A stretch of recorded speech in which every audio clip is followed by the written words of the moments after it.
Þá höldum við áfram í föstudagstættinum hér í Hofi og nú ætlum við að ræða aðeins meira landsbyggð og höfuðborg eða kannski það hjónaband sem landsbyggð og höfuðborg eru í. Er þetta farsælt hjónaband finnst þér? Mér finnst ekki. Mér finnst alls ekki mikið gott jafnvægi í þessu hjónabandi. Hvað skortir á? Mér finnst bara sko, í krafti þess að höfuðborgin er mjög stór og býr yfir sko, miklu mannauð og það er mikið, sko, allt stjórnkerfi okkar er þar, að þá sogar hún til sín alltaf meira og meira, þetta er bara svona svelgur og þannig að það er bara svona valda misræmi, aðgengi að stjórnsýslu og öðru.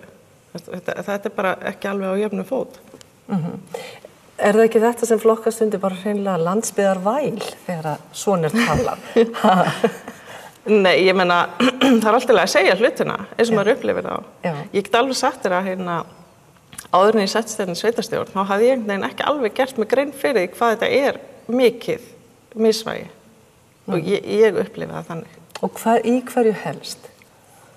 Mér finnst bara, þú veist, það er bara ekki verið að það er ekki verið að dreifa störfum, sko, það er sett einhver þingsályktun, einhver byggðastefna, en henni er ekkert fylgt. Og ég meina, af hverju er það verið að setja hana? Af hverju er það ekki bara sagt, við ætlum bara að hafa, höfuðborgin er bara aðalpleysið.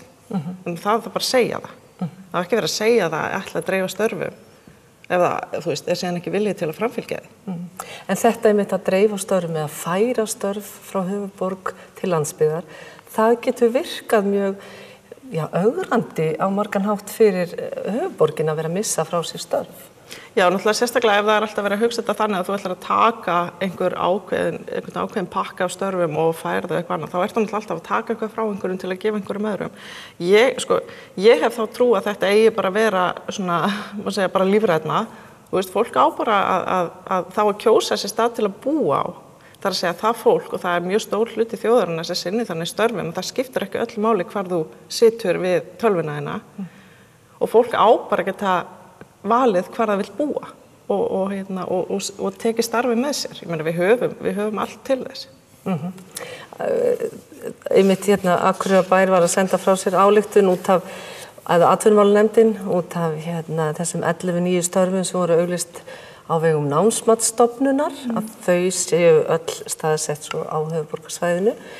Er það akkurat þetta sem að fer illa í Norðlendinga, Akureyringa, að þannig vera að sýna kannski að 11 störf, þau myndi skipta miklu máli hér, en... Ég meina, þetta er líka bara, við þurfum bara að vera vakandi fyrir því þegar þetta er að gerast og bara benda á það og tala um það. Þarna er þetta að gerast og það er mjög mikilvægt að benda á það.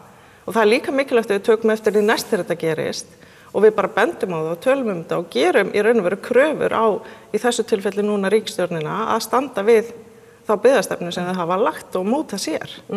Og við þurfum bara að benda á þetta í hvert skipti. Já, Þóroddur, þú horfir kannski öðrum augum á þetta? Sko, ég held nú, ef við svona fylgjum þessari hjónabandslíkingu, þá held ég að mættum alveg segja, sko, það getur auðvitað verið hættulegt að hugsa það að rækta hjónabandið, ég setja það í fyrsta sæti, þá er þetta að rækta sjálfan því fyrst, sko. Og það kannski hefur verið vandinn, sko, að við höfum kannski verið svolítið fókusurð á þetta, sko, þetta óhamingjusama hjónaband. Og við sjáum þetta núna á höfuðborgarsvæðinu hefur tilhengi verið svo að menn eru meira að horfa bara inn á við.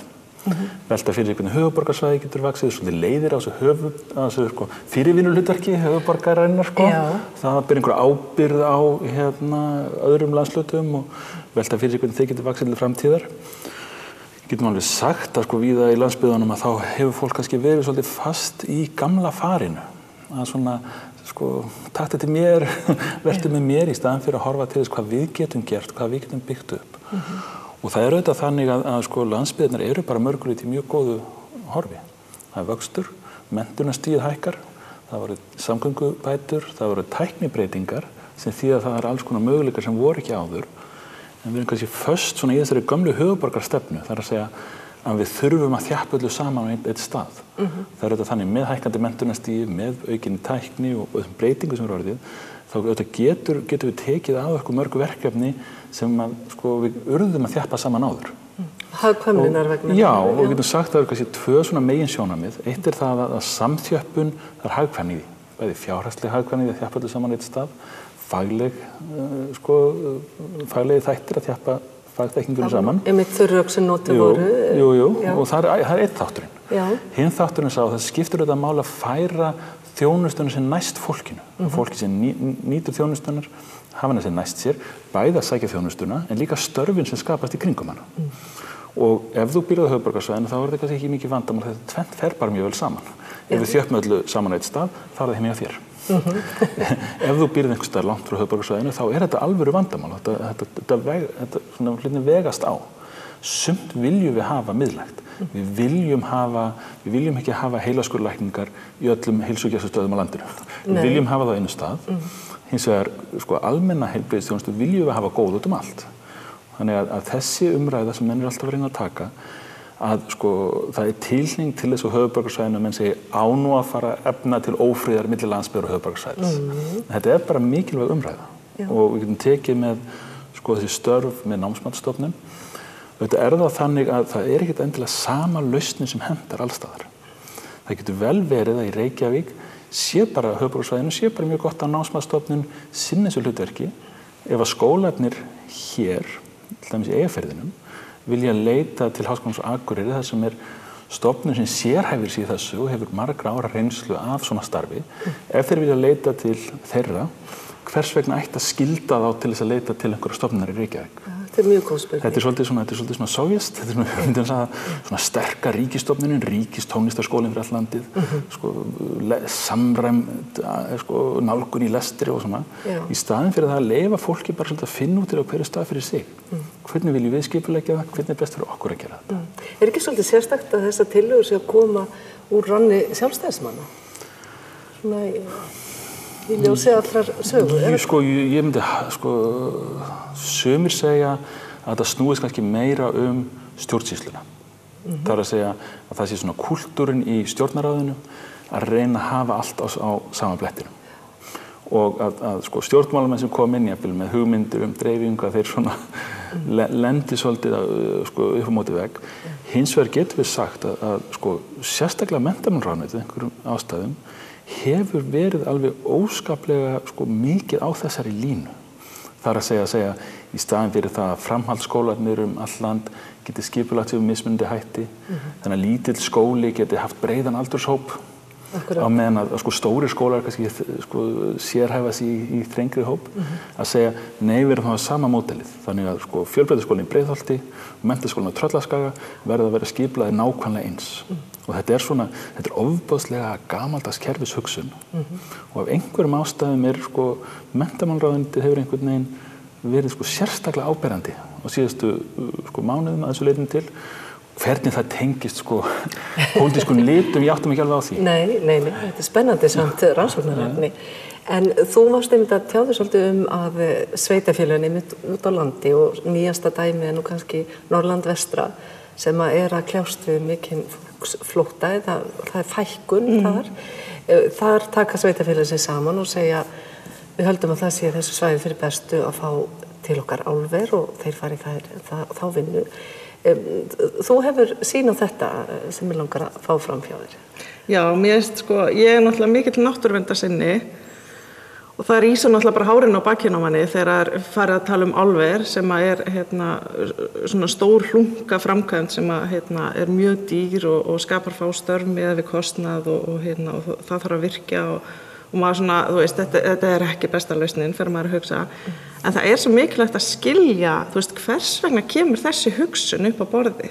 Það er einhvern veginn, eins og ég segi kannski, það er svo auðvelt að fá ívilnanasamning frá ríkisstjórninni, það er auðvelt að fá lán og það er auðvelt einhvern veginn, ef þú ert með réttu samböndin og rétt á svona undirlagi, þá er svona tiltölulega auðvelt að framkvæma þetta. Á meðan að kannski að það er örugglega mun erfiðar að fá kannski eins og 700 milljón króna ívilnanasamning eitthvað menningabatteri og fá einhver risastór bankalán. Ég meina, það er bara, ef enginn held í prófa, það sprautar svona miklum pening í eitthvað annað. Og ég meina, það bara alveg komin tími á að hugsa þess, en ég skil alveg fólk, ég meina, þegar það er búið að lofa að dreifa störfum og störfum ekki dreift og svo allir að tala eitthvað annað og það allt svo óljóst að því að þú veist, og þess vegna var ég að tala áðan að það svo mikilvægt að segja, já þetta, hérna, þessi 11 störf. Veist, það snýst ekki bara þau, heldur síðan kemur eitthvað, síðan kemur næsta auglýsing, þú veist, og næsta stofnun, næsta verkefni. Þegar þetta saman tekið, þá erum við farin að fá myndin á þetta eitthvað annað. Það er svo mikilvægt að því að það er svo óljóst. En það er mjög ljóst í huga allra, þú veist, hvað álver er. Þú veist, það er bara svona, það vita það allir, en eitthvað annað, það er meira svona að setja það saman og tengja. Og það er svona þyrfti bara, þú veist, það þarf bara að prófa að því þetta snýst síðan fjármagn. Veist, það þarf peninga til að skapa störf til þess að skapa síðan fjármagn, til þess að skapa það sem við getum síðan lifað á. En fólk spurt að því svona almennt hvað það vill, hvernig það sjáir framtíðina svona fyrir sér? Almenningur hafði með ráðum? Sko, ég held að það sem skiptir mestu máli í þessu fjölbreytni. Að það sé fjölbreytni möguleikar á störfum og það er ekki þannig að það sé einhver ein lausn. Það er ekki bara að efla þetta, bara að efla hitt, eða bara álver eða bara störfanstaðsetningar. Þetta vinnur allt saman. Egginn í sömu körfunni. Jú, og það má þetta segja það. Ég meina, á fámennari svæðum landsins, þá getum við sagt að börn vaxa úr grasi og þau vilja gera ýmsa hluti. Sumir vilja vera kennarar, sumir vilja vinna í skapandi greinum, einhverjir vilja vera læknar og einhverjir vilja vera bankalögfræðingar og eitthvað svona. Það eru þetta alltaf einhverjir sem flytja í burtu. Og þannig að ef við horfum bara á fólk sem fæðist á fámennari stöðum, að þá er alveg augljóst mál að það verður fólksfækkun þar sem að vinnumarkaðurinn fábreyttur, nema annað tvennu gerist. Annað hvort að fólk eignist bara 8 börn og 6 geta farið og 2 verið eftir, eða að það komi nýtt fólk inn á móti. Þannig einhverju fara og einhverju koma tilbaka. Og við sjáum að víða er það þannig, og hvort það er í Reykjavík eða Akureyri, að það er cirka 7% af mannfjöldanum sem er að flytja inn og út á hverju ári. Það er töluvert mikil hreyfing á þjóðinni og það skiptir auðvitað máli að skapa fjölbreytt atvinnutækifæri. Það skiptir líka máli að samfélög séu opin, að þið tekið vel á móti fólki og fólk sem er að gera eitthvað annað, að það sé litið á það sem viðbót í samfélagið. Og auðvitað getum við sagt að iðnaður, iðnaður bara gerir atvinnulífið fjölbreyttara. Ef hann er eitt af því sem er í gangi, kannski ekki það eina, og það er alltaf hættulegt þegar að einhver einn vinnuveitandi verður algjörlega yfirgnæfandi, hvort sem það er í sjávarútvegi eða í opinberri þjónustu eða í iðnaði, eða þú ætlar að byggja upp kerfi þar sem að samfélagi stendur og fellur með einu fyrirtæki, að þá skapast alls konar vandamál, bara í samfélaginu og tengsl kjörna fulltrúa á móti þeirra sem ráða atvinnulífinu og þannig að þetta er svona það sem þarf að hugsa um. Við vorum að ræða hérna áðan Arnheiður frá Markaðsstofu og Baldvin frá Atvinnuþróunarfélaginu bara hvað myndi breytast á Norðurlandi eða bara á Austurlandi eða eigum að segja þau sögðu þegar gáttin opnast hingað. Er það stórt atriði í ykkur huga? Já, ég held að þá getum við farið hérna í þessu hjónabandi sem er að leysast upp, við getum farið að leita hitt annað fólk. Já, er það ekki? Ég meina þá getum við að því að það náttúrulega stendur mörgum fyrir þrifum, bæði fyrirtækjum og líka bara fólki. Ég meina við viljum fara út í heim. Heimurinn er svo miklu stærri heldur en Ísland og Reykjavík er ekkert eina borgin Nei. Og það að eiga héðan tækifæri á að fara út í heim, það er gríðarlega mikilvægt. Já. Jú, og þetta virkar í báðar áttir. Menn hafa kannski mikið vel að fókusera á ferðamannastrauminn. Fá ferðamenn hingað inn og þetta skapar það fjölbreytni og allt það, En það er akkurat þetta, það líka skiptir gríðarlega máli fyrir okkur að vera tengd við þennan stóra heim. Og það er einhvern veginn þessi umræðin Reykjavík er svolítið skrítin. Í Reykjavík er alveg frábær lítil borg. Hún er bara æðisleg. Og kannski æðislegri heldur en borgarbúar átt að sjá. Þið eru alltaf að reyna að breyta henni. Ef við værum nú góð ef við hefðum þetta. Þannig að Reykjavík sér fyrir sér einhvern veginn eða svona ákveðnir aðilar að Reykjavík hefur verið samkeppni við London. Og Reykjavík mun tapa þeirri samkeppni. Sennilega. Reykjavík verður aldrei betri London heldur en London. En Reykjavík getur verið betri Reykjavík heldur en heldur en London sko. Og samanhátt getum við sagt eins og hér á Akureyri. Akureyri er náttúrulega alveg frábær staður. Hann er ekkert fyrir alla, hann er fyrir suma, ekki aðra eins og það er bara gott. Þannig að fjölbreytnin í búsetu er mjög góð og tengslin við önnur lönd. Þannig að við viljum auðvitað geta farið hvert á land sem er, til Reykjavíkur, en líka til London eða hvert sem er. Þannig að aukin samskipti, aukin tengsl, þetta er ekki þannig eitt sé að græða og annars sé að tapa. Og þarna kemur kannski, svo við eltum nú þessa svona hjónabandslíkingu, einu sinni enn sko, að það svolítið eins og þessu umræðum sko það að við viljum komast beint út, að það sé býttu, akkur vil ekki koma til okkar? Skiljið, þetta er bara, við erum hérna að losna úr þessu fari og við sko hér í Eyjafirðinum, við þurfum svolítið að hugsa hvað við viljum.